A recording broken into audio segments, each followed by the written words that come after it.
நானும் பேசுறது உலகத்துக்கு உபயோகப்படணும். ஒவ்வொரு வார்த்தையும் அடுத்தவங்களுடைய வாழ்க்கையில் இருக்கும். ஒவ்வொரு மனித வாழ்க்கையிலையும் ஒவ்வொரு பிரச்சனைகள் இருக்குது. பிரச்சனை இல்லாத மனித வாழ்வே உலகத்துல கிடையாது. அவன் பணக்காரனா இருக்கட்டும், ஏழையா இருக்கட்டும்.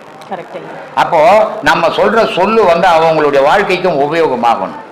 அவங்களுக்கும் ஒரு தெளிவு வரணும். அந்த மாதிரி பேசணுன்றதுக்காக தான் நான் பேசினுக்கிறேன். இந்த மாதிரி பேசுறதால கிட்டத்தட்ட 7-8 கோடி பேர் எனக்கு ஃபோன் பண்ணிக்கின்னு பேசிக்கின்னு இருக்கிறாங்க. டெய்லி ராத்திரியில் 12 மணிக்கு வெளிநாடெல்லாம் பகலங்க, ராத்திரியில் தூங்க விட மாட்டுறாங்க, பேசுகிறாங்க.